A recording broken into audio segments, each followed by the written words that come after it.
ಬೆಂಗಳೂರಲ್ಲಿ ಪುಟ್ಟ ಮಕ್ಕಳಿಗೆ ಚೀನಾ ವೈರಸ್ ದಾಳಿ. ವೈರಸ್ ತಡೆಗೆ ಆರೋಗ್ಯ ಇಲಾಖೆಯಿಂದ ಗೈಡ್ಲೈನ್ಸ್. ಚೀನಾದಲ್ಲಿ ಆರ್ಭಟಿಸುತ್ತಿರುವ HMVP ವೈರಸ್ ಈಗ ಬೆಂಗಳೂರಿಗೂ ಕಾಲಿಟ್ಟಿದೆ. ಬೆಂಗಳೂರಿನ 3 ತಿಂಗಳು ಹಾಗೂ 8 ತಿಂಗಳ ಮಕ್ಕಳಿಬ್ಬರಲ್ಲಿ HMPV ವೈರಸ್ ಸೋಂಕು ತಗುಲಿರುವುದು ದೃಢಪಟ್ಟಿದೆ. ಇದರ ಬೆನ್ನಲ್ಲೇ ವೈರಸ್ ಕಟ್ಟಿಹಾಕಲು ರಾಜ್ಯ ಸರ್ಕಾರ ಕಠಿಣ ಕ್ರಮ ಕೈಗೊಂಡಿದೆ. ವೈರಸ್ ದಾಳಿಯನ್ನರಿತ ಆರೋಗ್ಯ ಇಲಾಖೆ ಹೊಸ ಗೈಡ್ಲೈನ್ಸ್ ರಿಲೀಸ್ ಮಾಡಿದೆ. ಹಾಗಾದ್ರೆ ಆರೋಗ್ಯ ಇಲಾಖೆ ರಿಲೀಸ್ ಮಾಡಿರುವ ಗೈಡ್ಲೈನ್ಸ್ ನಲ್ಲಿ ನೀವು ಏನೇನ್ ಮಾಡಬೇಕು, ಏನೇನ್ ಮಾಡಬಾರ್ದು ಅಂತ ಹೇಳ್ತೀವಿ. ಅದಕ್ಕೂ ಮೊದಲು ಬಾಸ್ ಟಿವಿ ಕನ್ನಡ ಚಾನೆಲ್ ಅನ್ನ ಸಬ್ಸ್ಕ್ರೈಬ್ ಮಾಡಿ. HMPV ವೈರಸ್ ತಡೆಗೆ ರೂಲ್ಸ್ ಏನೇನು? ಬೆಂಗಳೂರಲ್ಲಿ 2 ಮಕ್ಕಳಿಗೆ ವೈರಸ್ ಕಾಣಿಸಿಕೊಂಡ ಬೆನ್ನಲ್ಲೇ ರಾಜ್ಯ ಆರೋಗ್ಯ ಇಲಾಖೆ ಹೈ ಅಲರ್ಟ್ ಆಗಿದೆ. ಈ ಹಿಂದೆ ಕೊರೋನಾಗೆ ರಿಲೀಸ್ ಮಾಡಿದಂತೆ ಈ ವೈರಸ್ಗೂ ಹೊಸ ರೂಲ್ಸ್ ಜಾರಿ ಮಾಡಿದೆ.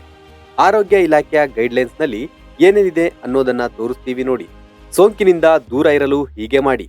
ಕೆಮ್ಮುವಾಗ, ಸೀನುವಾಗ ಬಾಯಿ ಮೂಗನ್ನ ಕರ್ಚೀಫ್ ಅಥವಾ ಟಿಶ್ಯೂ ಪೇಪರ್ನಿಂದ ಮುಚ್ಚಬೇಕು. ಆಗಾಗ ಕೈಗಳನ್ನ ಸೋಪ್ ಹಾಗೂ ಸ್ಯಾನಿಟೈಸರ್ನಿಂದ ತೊಳೆದುಕೊಳ್ಳಬೇಕು. ಜನಸಂದಣಿ ಪ್ರದೇಶಗಳಿಂದ ದೂರವಿರಿ.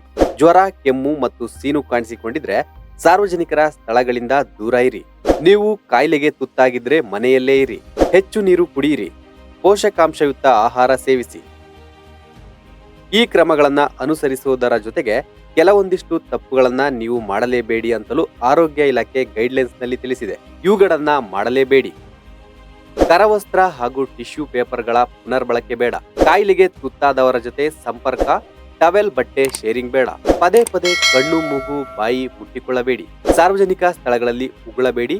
ವೈದ್ಯರನ್ನು ಸಂಪರ್ಕಿಸದೆ ಸ್ವಯಂ ಚಿಕಿತ್ಸೆ ಬೇಡ. ಚೀನಾದಲ್ಲಿ ಹುಟ್ಟಿಕೊಂಡಿರುವ HMP ವೈರಸ್ ಈಗ ಬೆಂಗಳೂರಿಗೂ ಕಾಲಿಟ್ಟಾಯ್ತು. ಇಲ್ಲೂ ಕೂಡ ಚೀನಾದಂತೆಯೇ ಈ ವೈರಸ್ ಭಯಾನಕ ದಾಳಿ ಮಾಡುತ್ತಾ ಅನ್ನೋ ಆತಂಕ ಎಲ್ಲರಲ್ಲೂ ಶುರುವಾಗಿದೆ. ಆದ್ರೆ ಮುಂದೇನಾಗುತ್ತೋ ಪರಿಸ್ಥಿತಿ ದೇವರೇ ಬಲ್ಲ. Bureau report, boss TV Kannada. Latest ಹಾಗೂ ಇಂಟ್ರೆಸ್ಟಿಂಗ್ ಸುದ್ದಿಗಳಿಗಾಗಿ ಬಾಸ್ ಟಿವಿ ಕನ್ನಡ ಚಾನೆಲ್ನ ಸಬ್ಸ್ಕ್ರೈಬ್ ಮಾಡಿ. ಹಾಗೆಯೇ ಬೆಲ್ ಐಕಾನ್ ಪ್ರೆಸ್ ಮಾಡಿ. ಇದರ ಜೊತೆಗೆ ಫೇಸ್ಬುಕ್, ಇನ್ಸ್ಟಾಗ್ರಾಮ್, ಎಕ್ಸ್ ನಲ್ಲೂ ಮಿಸ್ ಮಾಡದೆ ಫಾಲೋ ಮಾಡಿ.